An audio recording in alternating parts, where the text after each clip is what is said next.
దైవప్రవక్త ముహమ్మద్ సల్లల్లాహు అలైహి వసల్లం వారి దగ్గరికి జిబ్రీల్ అలైహిస్సలాం వచ్చి అడిగారు, ప్రళయం ఎప్పుడు వస్తుంది అని. దైవప్రవక్త అన్నారు, తెలియదు.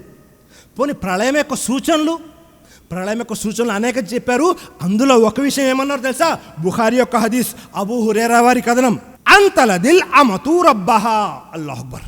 ఎప్పుడైతే బానిసలు యజమానుల్ని కంటారో అప్పుడు ప్రళయం వచ్చేస్తుంది. ఇది ప్రళయం యొక్క ఒక సూచన. మరి బానిసలు యజమానుల్ని కనడం ఏంటి?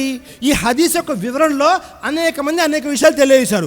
ఉదాహరణకు ఒక విషయము, ప్రస్తుతం ఎవరు కూడా గర్భం వస్తే స్ట్రక్చర్ బాడీ పాడైపోతుందని ఏం చేస్తున్నారు? అద్దె గర్భాలు తీసుకుంటున్నారు. దాని కారణంగా ఏమవుతుంది? యజమానుల్ని బానిసరాళ్ళు కంటున్నారు. ఇది ఒక వివరణ.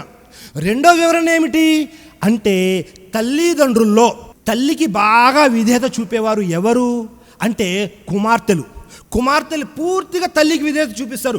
ఏ పని చెప్పినా అమ్మ ఎలా చెప్తే అలా వింటాను, అలా వినేవారు కూడా సమాజంలో కుమార్తెలు ఎక్కువ ఉన్నారు.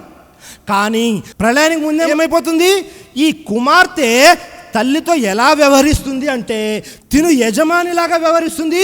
చూసే వాళ్ళకి ఆమె బానిస, ఈమె యజమాని అన్నట్టు కనబడుతుంది. పూర్తిగా పెత్తనం చలాయి చేస్తూ ఉంటుంది. తల్లిదండ్రులు ఇద్దరి పట్ల కూతురిదే పూర్తి పెత్తనం. అల్లాహు అక్బర్. దీనివల్ల ఏమవుతుంది?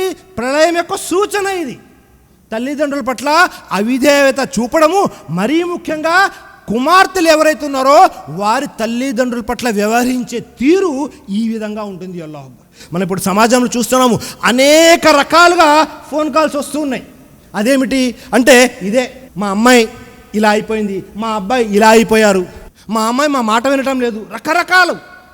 దీనికి కారణం ఏమిటి అంటే, ఒకటి ప్రళయ సూచన, మిగతావన్నీ కూడా మనము వారి పట్ల వ్యవహరించినటువంటి తీరు. మనము మన తల్లిదండ్రుల పట్ల విధేయత చూపాము, మన తల్లిదండ్రులు సరిగా పట్టించుకోవడం లేదు. మన పిల్లలు మన పట్ల అలాగే వ్యవహరిస్తారు. ఒక చిన్న సంఘటన ఉంది. ఒక వ్యక్తి వెళ్ళి ఒక చిన్న గొయ్యి తవ్వుతూ ఉన్నాడు. వెంటనే తన కుమారుడు కూడా వచ్చాడు, 4-5 సంవత్సరాలు. నాన్నగారు గొయ్యి ఎందుకు తవ్వుతున్నారు అంటే, తాతగారు ముసలివాళ్ళు అయిపోయారు కదా, ఆయన్ని పాతిపెట్టడానికి. ఇంకా చనిపోలేదు, అప్పుడే పాతిపెట్టడానికి గొయ్యి తవ్వుతున్నాడు. తను కూడా తన చిన్న చేతులతో గొయ్యి తవ్వుతున్నాడు. ఇదెందుకు తవ్వుతున్నావు నాన్న అని కుమారుడిని అడిగితే, నువ్వు చనిపోతే ఇక్కడే పాతిపెట్టాలి కదా అంటున్నాడు. చూసారా, మనము మన తల్లిదండ్రుల పట్ల సరిగా వ్యవహరించడం లేదు. మనం ఏం చేస్తాము? ఇంట్లో వేడి అన్నం మనకి మన పిల్లలకి చల్లారిపోయింది, రాత్రి వండితే మిగిలింది, ఎవరైనా బయట వాళ్ళు ఇచ్చింది, అది తీసుకెళ్ళి అమ్మ నువ్వు తినేలే, పిల్లలు తినలేరు కదా. అవి జరుగుతుందా లేదా? సమాజం ఇదే జరుగుతుంది. ఇదంతా ఎవరు చూస్తారు? మీ కుమారులు చూస్తారు. ఇప్పుడు మీరు వేడిగా పెట్టేస్తున్నారు.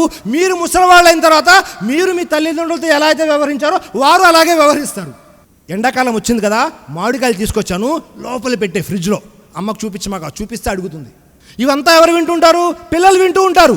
వాళ్ళు అదే చేస్తారు. రేపు మీరు ముసలివాళ్ళు అయిన తర్వాత, మా నాన్న మా తాతయ్యతో అమ్మమ్మతో ఇలాగా చేసింది, నాయనమ్మతో, నేను అదే చేయాలి అని మీరు ఎలాగైతే మీ తల్లిదండ్రుల గురించి మీ పిల్లల ముందు మాట్లాడతారో, ఒకవేళ మీరు గౌరవంగా మాట్లాడారా వారు గౌరవంగా మాట్లాడతారు. ఒకవేళ మీరు హక్కులు నెరవేర్చారా వారు హక్కులు నెరవేరుస్తారు. ఒకవేళ మీరు దౌర్జన్యం చేయలేదా వారు దౌర్జన్యం చేయరు. ఒకవేళ మీరు ఇవన్నీ చేశారనుకోండి, రేపు పెద్ద అయిన తర్వాత మీ పిల్లలు కూడా మీతో అలాగే వ్యవహరిస్తారు. కాబట్టి పిల్లలు సంతానం ఏదైతే అవిధేయత చూపుతున్నారో దానికి ముఖ్య కారణం స్వతహాగా వారి తల్లిదండ్రులే.